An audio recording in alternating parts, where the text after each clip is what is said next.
Ready ma'am, ಎಲ್ಲರೂ ಮುಂದೆ ನೋಡಿ.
ಪಾಸೆ ಮಾಡ್ತಾರೆ.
ಹೌದು ಸ್ವಾಮಿ, ಏನಿದು ಬದಲಾವಣೆ?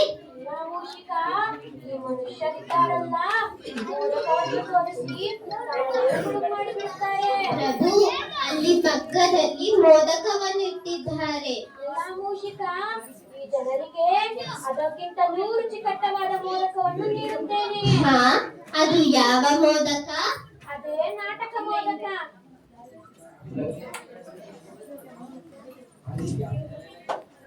ನಾವು ಇಲ್ಲಿ ಮೋದಕದ ಬಗ್ಗೆ ಮಾತಾಡ್ತಿದ್ರೆ ಅಲ್ಲಿ ನೋಡಿ, ಅಯ್ಯಯ್ಯೋ, ಯಾರ ಕೈಯಲ್ಲಿ ಗದೆ ಹಿಡಿದು ಈ ಕಡೆನೆ ಬರ್ತಾ ಇದ್ದಾರೆ. ಓ, ಅವರು ಮಹಾನ್ ಮಹಾಭಾರತದ ದುರ್ಯೋಧನ. ಬನ್ನಿ, ನಾವು ಪಕ್ಕಕ್ಕೆ ತೆರಳೋಣ. ಹೌದು ಪ್ರಭು, ನಡೆಯಿರಿ ನಡೆಯಿರಿ. ಗದೆಯಲ್ಲಿ ನಮ್ಮನ್ನು ಅಬ್ಬರಿಸಿ ಬಿಟ್ಟರೆ ನಡೀರಿ ನಡೀರಿ. ಏನಿದು ಅರಮನೆಯ ವೈಭವ? ಈ ಕೃಷ್ಣನ ಅರಮನೆ ಎಷ್ಟು ಸೊಗಸಾಗಿದೆ. ಇರಾಲಿ ಇರಾಲಿ. ಅರೆ, ಇದೇನಿದೆ? ಕೃಷ್ಣ ನಿದ್ದೆ ಮಾಡುತ್ತಿರುವಾಗಿದೆ. ಇರಾಲಿ, ಕಾಯುತ್ತೇನೆ. ನಾನು ಕೋಲವೇಶ್ವರ. ಈ ಕೊಲ್ಲನ ಕಾಲು ಕೆಳಗೆ ಕುಳಿತುಕೊಳ್ಳುವುದೇ ಅಸಂಭವ. ನಾನು ಅವನ ತಲೆ ಪಕ್ಕ ಕೂರುತ್ತೇನೆ. ಮುಕುಂದ ಮುರಾರಿ ಮುರಾರ. ಅರೆ, ಇದೇನು? ಕೃಷ್ಣ ನಿದ್ದೆ ಮಾಡುತ್ತಿರೋ ಆಗಿದೆ. ಇರಲಿ, ಕಾಯುತ್ತೇನೆ. ಅರ್ಜುನ, ನೀನು ಯಾವಾಗ ಬಂದೆ? ಈಗ ಬಂದೆ ಕೃಷ್ಣ. ಏ ಕೃಷ್ಣ, ನನ್ನನ್ನು ಮಾತನಾಡಿಸು. ಓ ದುರ್ಯೋಧನ, ನೀನು ಯಾವಾಗ ಬಂದೆ? ಆಗಲೇ ಬಂದೆ. ಮೊದಲು ಬಂದ ನನ್ನನ್ನು ಮಾತನಾಡಿಸು. ಆಯ್ತು, ನಿನ್ನನ್ನೇ ಮಾತನಾಡಿಸುತ್ತೇನೆ. ದುರ್ಯೋಧನ, ಏನು ವಿಷಯ ಬಂದದ್ದು? ನನಗೆ ನಿನ್ನ ಸಹಾಯ ಬೇಕು. ಏನು? ಈ ಕೌರವೇಶ್ವರಿಗೆ ಕೊಲ್ಲನ ಸಹಾಯವೇ? ನಾನು ಅದೇ ಅಂದೆ. ಅಪ್ಪ ಮತ್ತೆ ತಾತ ನನ್ನನ್ನು ಇಲ್ಲಿಗೆ ಕಳುಹಿಸಿದರು.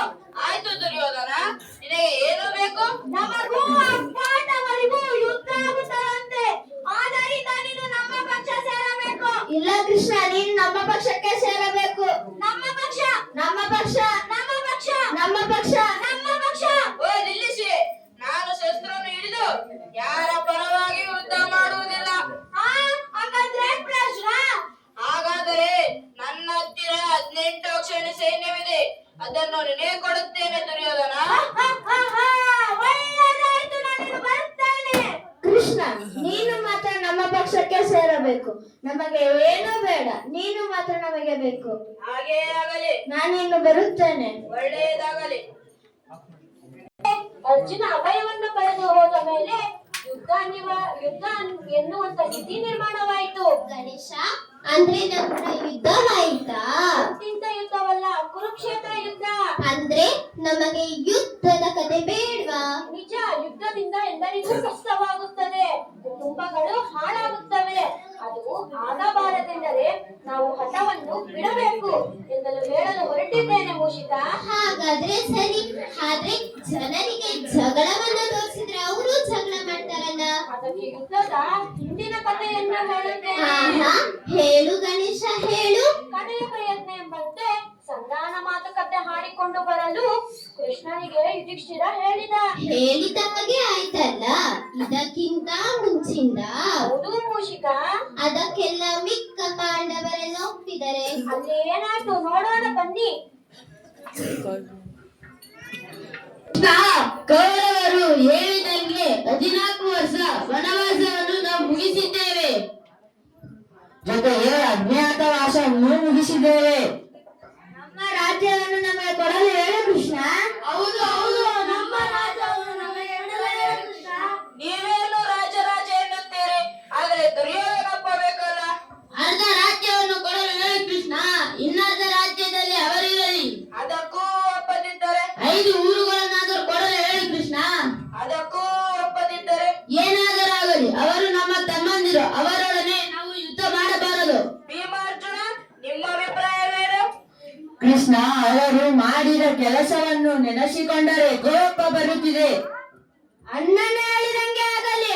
ನಕುಲ ಸಹದೇವ, ನಿಮ್ಮ ಅಭಿಪ್ರಾಯವೇನು? ಯುದ್ಧದಿಂದ ಅಪಾರ ಸಾವು ಆಗುತ್ತದೆ ಕೃಷ್ಣ. ಆದ್ದರಿಂದ ಅಣ್ಣನ ಹೇಳಿದಂತೆ ಸಂಧಾನವನ್ನು ಮಾಡಿಕೊಂಡು ಬಾ. ಕೃಷ್ಣ, ಎಲ್ಲರೂ ಹೇಗೆ ಹೇಳುತ್ತಾರೋ ಹಾಗೆ ಮಾಡಿಕೊಂಡು ಬಾ. ಆಯ್ತು, ನನ್ನ ಪ್ರಯತ್ನವನ್ನು ನಾನು ಮಾಡುತ್ತೇನೆ. ನೀವಿನ್ನು ಹೋಗಲಿಲ್ಲವೇ? ಏನು ವಿಷಯ ಹೇಳಿ? ಕೃಷ್ಣ, ಕೌರವರು ಮಾಡಿದ ಕೆಲಸದ ಬಗ್ಗೆ ಬಹಳ ಕೋಪವಿದೆ. ಸಂಧಾನ ಏನಾದರೂ ಮುರಿದು ಬಿದ್ದರೆ ಯುದ್ಧವನ್ನು ನಿಗದಿ ಮಾಡಿಕೊಂಡು ಬಾ. ನೋಡೋಣ ಮುಂದೆ ಏನಾಗುತ್ತೋ ಯಾರಿಗೆ ಗೊತ್ತು. ಕೃಷ್ಣ, ನಿನಗೆ ಗೊತ್ತಿಲ್ಲ ತಿರುವುದು ಏನಿದೆ? ಆಯ್ತು ಆಯ್ತು. ರಾಜ ಶ್ರೀ ಶ್ರೀ ಧೃತರಾಷ್ಟ್ರರು ಮತ್ತು ಭೀಷ್ಮ ತಾತ ಆಗಮಿಸುತ್ತಿದ್ದಾರೆ.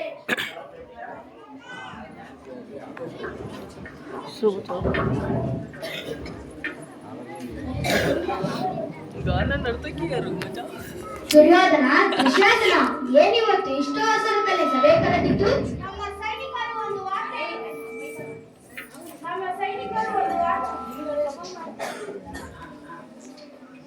ನಮ್ಮ ಸೈನಿಕರು ಒಂದು ವಾರ್ತೆ ತಂದಿದ್ದಾರೆ. ಅದನ್ನು ಕೇಳಬೇಕು. ಏನದು? ನಿನ್ನೆ ಮಧ್ಯಾಹ್ನವೇ ಕೃಷ್ಣನು ವಿದುರನ ಮನೆಗೆ ಹೋದನೆಂದು ವಾರ್ತೆ ಬಂದಿತ್ತು ಪ್ರಭು. ನಾನು ಹೋಗಿ ನೋಡಿದಾಗ ನಿಜವಾಗಿಯೂ ಕೃಷ್ಣನು ವಿದುರನ ಮನೆಗೆ ಬಂದಿದ್ದನು ಪ್ರಭು. ಸರಿ, ಅದರಿಂದ ಏನಾಯಿತು? ಅಪ್ಪಾಜಿ, ಕೃಷ್ಣ ನಿಮಗೆ ಏನು ಮಾಡಿದರೂ ಸರಿಯಲ್ಲವೇ? ಅವನು ನಮ್ಮ ಮನೆಗೆ ಬರದೆ ವಿದುರನ ಮನೆಗೆ ಹೋದದ್ದು ಯಾತಕ್ಕೆ? ಅಷ್ಟೇ ತಾನೇ. ಇದು ಅಷ್ಟೇ ತಾನೇ ಎಂದು ಬಿಡುವ ವಿಚಾರವಲ್ಲ. ನಿನ್ನ ಮಾತಿನ ಅರ್ಥವೇನು ದುಶ್ಯಾಸನ? ಆ ಕೃಷ್ಣ ಏನು ಕುತಂತ್ರ ಮಾಡುತ್ತಿದ್ದಾನೆ. ಆದ್ದರಿಂದ ನಮ್ಮ ಮನೆಗೆ ಬರಲಿಲ್ಲ. ನಾವು ಬಹಳ ಎಚ್ಚರದಿಂದಿರಬೇಕು. ಕೃಷ್ಣ ಮತ್ತು ವಿದುರರು ಆಗಮಿಸುತ್ತಿದ್ದಾರೆ. ಓ, ಇಲ್ಲಿಗೆ ಬರ್ತಿದ್ದಾರಾ? ಬರಲಿ. ಅದು ಏನು ವಾರ್ತೆ ತಂದಿದ್ದಾರಾ ನೋಡೋಣ. ಅಣ್ಣ, ಕೃಷ್ಣ ಬರುತ್ತಿದ್ದಾರೆ. ಈ ಗದೆಯಲ್ಲಿ ಅಬ್ಬರಿಸಿ ಚಂಡಾಡಿ ಬಿಡುತ್ತಾನೆ. ತಪ್ಪು ದುಶ್ಯಾಸನ, ನೀನು ಹೇಳುತ್ತಿರುವುದು ತಪ್ಪು. ಕೃಷ್ಣನು ರಾಯಭಾರಿಯಾಗಿ ಬಂದಿರಬಹುದು. ಹೌದು, ರಾಯಭಾರಿಯನ್ನು ಪ್ರೀತಿ ಗೌರವದಿಂದ ನೋಡಿಕೊಳ್ಳಬೇಕು. ಓ, ಪ್ರೀತಿ ಅಂತ ಗೌರವ ಅಂತೆ. ಇರಲಿ ದುಶ್ಯಾಸನ, ಅವರು ಬಂದ ಮೇಲೆ ನೋಡಿಕೊಳ್ಳೋಣ. ಪಿತಾಮಹ ಭೀಷ್ಮ, ಕೌರವೇಶ್ವರ, ಧೃತರಾಷ್ಟ್ರ ಎಲ್ಲರಿಗೂ ನಮ್ಮ ಪ್ರಣಾಮಗಳು. ನಾಟಕವೆಲ್ಲ ಬೇಡ ಕೃಷ್ಣ, ವಿಷಯ ಹೇಳು. ಪಾಂಡವರು ವನವಾಸ ಅಜ್ಞಾತವಾಸವನ್ನು ನೀವು ಹೇಳಿದಾಗೆ ಮುಗಿಸಿದ್ದಾರೆ. ಆದ್ದರಿಂದ ನಮ್ಮ ರಾಜ್ಯವನ್ನು ನಮಗೆ ಕೊಡು ಎಂದು ಕೇಳುತ್ತಿದ್ದಾರೆ. ರಾಜ್ಯವಂತ ರಾಜ್ಯ? ಯಾವ ರಾಜ್ಯ ಕೃಷ್ಣ? ತಪ್ಪು ದುಶ್ಯಾಸನ, ನೀನು ಹೇಳುತ್ತಿರುವುದು ತಪ್ಪು. ಕೃಷ್ಣನು ರಾಯಭಾರಿಯನ್ನು ಪ್ರೀತಿ ಗೌರವದಿಂದ ನೋಡಿಕೊಳ್ಳಬೇಕು. ಯಾಕೆ ಸರಿಯಲ್ಲ ತಾತ? ಪಗಡೆ ಆಟದಲ್ಲಿ ಸೋತ ಮೇಲೆ ನೀವು ಹೇಳಿದ ಹಾಗೆ ಕೇಳಿದ್ದಾರೆ. ಅವರ ರಾಜ್ಯ ಅವರಿಗೆ ಕೊಡುವುದು ನ್ಯಾಯಸಮ್ಮತವೇ ಆಗಿದೆ. ಅವರ ರಾಜ್ಯ ಅವರಿಗೆ ಬೇಕೆಂದರೆ ಮತ್ತೆ ಪಗಡೆ ಆಟದಲ್ಲಿ ಗೆದ್ದ ನಂತರ ತೆಗೆದುಕೊಳ್ಳಲಿ. ಸರಿಯಲ್ಲವೇ ಅಗ್ರಜ? ಸರಿಯಾಗಿ ಹೇಳಿದೆ ದುಶ್ಯಾಸನ. ದುರ್ಯೋಧನ, ದುಶ್ಯಾಸನ, ನಮ್ಮ ಕಾನೂನು ಪ್ರಕಾರ ನೀವು ರಾಜ್ಯ ಕೊಡುವುದೇ ಒಳ್ಳೆಯದು. ಕಾನೂನು? ಯಾವ ಕಾನೂನು? ನಾನು ಹೇಳಿದ್ದೆ ಕಾನೂನು ಕೃಷ್ಣ. ದುರ್ಯೋಧನ, ನಿನ್ನ ಮಾತಿನ ಅರ್ಥವೇನು? ಪಾಂಡವರಿಗೆ ರಾಜ್ಯವನ್ನು ಕೊಡುವುದು ಒಪ್ಪುವುದಿಲ್ಲವೇ? ಒಪ್ಪುವುದಿಲ್ಲ. ಹಾಗಾದರೆ ಸ್ಫೂರ್ತಿ ರಾಜ್ಯವನ್ನು ಕೊಡುವುದು ಬೇಡ ಬಿಡು. ಅರ್ಧ ರಾಜ್ಯವನ್ನಾದರೂ ಕೊಡು. ಕೃಷ್ಣ, ನಿನ್ನ ನ್ಯಾಯವಾದ ಮಾತುಗಳು ನನ್ನ ಬಳಿ ನಡೆಯುವುದಿಲ್ಲ. ಆ ಪಾಂಡವರಿಗೆ ನಾನು ಅರ್ಧ ರಾಜ್ಯವನ್ನು ಕೊಡಲಾರೆ. ಅರ್ಧ ರಾಜ್ಯವನ್ನು ಕೊಡುವುದು ಬೇಡ ಬಿಡು. 5 ಊರುಗಳನ್ನಾದರೂ ಕೊಡು. ಸಾಧ್ಯವಿಲ್ಲ ಕೃಷ್ಣ. ಶಬ್ಬಾಷ್ ದುಶ್ಯಾಸನ, ಮೆಚ್ಚಿದ ನಿನ್ನ ಮಾತುಗಳನ್ನ. ದುರ್ಯೋಧನ, ಕಡೆ ಪಕ್ಷ ಅಂದಂತೆ ಪಾಂಡವರಿಗೆ 1 ಊರನ್ನಾದರೂ ಕೊಡು. ಕಡೆ ಪಕ್ಷ ಅಷ್ಟಾದರೂ ಮಾಡು. ಕೃಷ್ಣ ಅಷ್ಟು ಕೇಳಿಕೊಳ್ಳುತ್ತಿದ್ದಾನೆ. ಸಮರ್ಥಿಸ ದುರ್ಯೋಧನ. ಭೀಷ್ಮ ತಾತ, ನಿಮಗೆ ಈ ಕೃಷ್ಣನ ಲೆಕ್ಕಾಚಾರ ತಿಳಿದಿಲ್ಲವೇ? ಬರೇ 3 ಪಾದ ಬೇಕೆಂದು ಕೇಳಿ ಇಡೀ ವಿಶ್ವವನ್ನೇ ತನ್ನದು ಮಾಡಿಕೊಂಡ ಆ ಬಲಿದನನ್ನು ಪಾತಾಳಕ್ಕೆ ಕಳುಹಿಸಿದ ಕೃಷ್ಣ. ನನ್ನ ಮಾತನ್ನು ಸರಿಯಾಗಿ ಕೇಳಿಸಿಕೊ. ಒಂದೂರಲ್ಲ, ಸೂಜಿಯ ಮನೆಯಷ್ಟು ಜಾಗವನ್ನು ಆ ಪಾಂಡವರಿಗೆ ಕೊಡಲಾರೆ. ಇದು ಅಧರ್ಮ. ಇನ್ನು ನಾನು ಇರುವುದಿಲ್ಲ. ಓ ದುರ್ಯೋಧನ, ನೀನು ಮಾಡುತ್ತಿರುವುದು ಸರಿಯಲ್ಲ. ಅಪ್ಪಾಜಿ,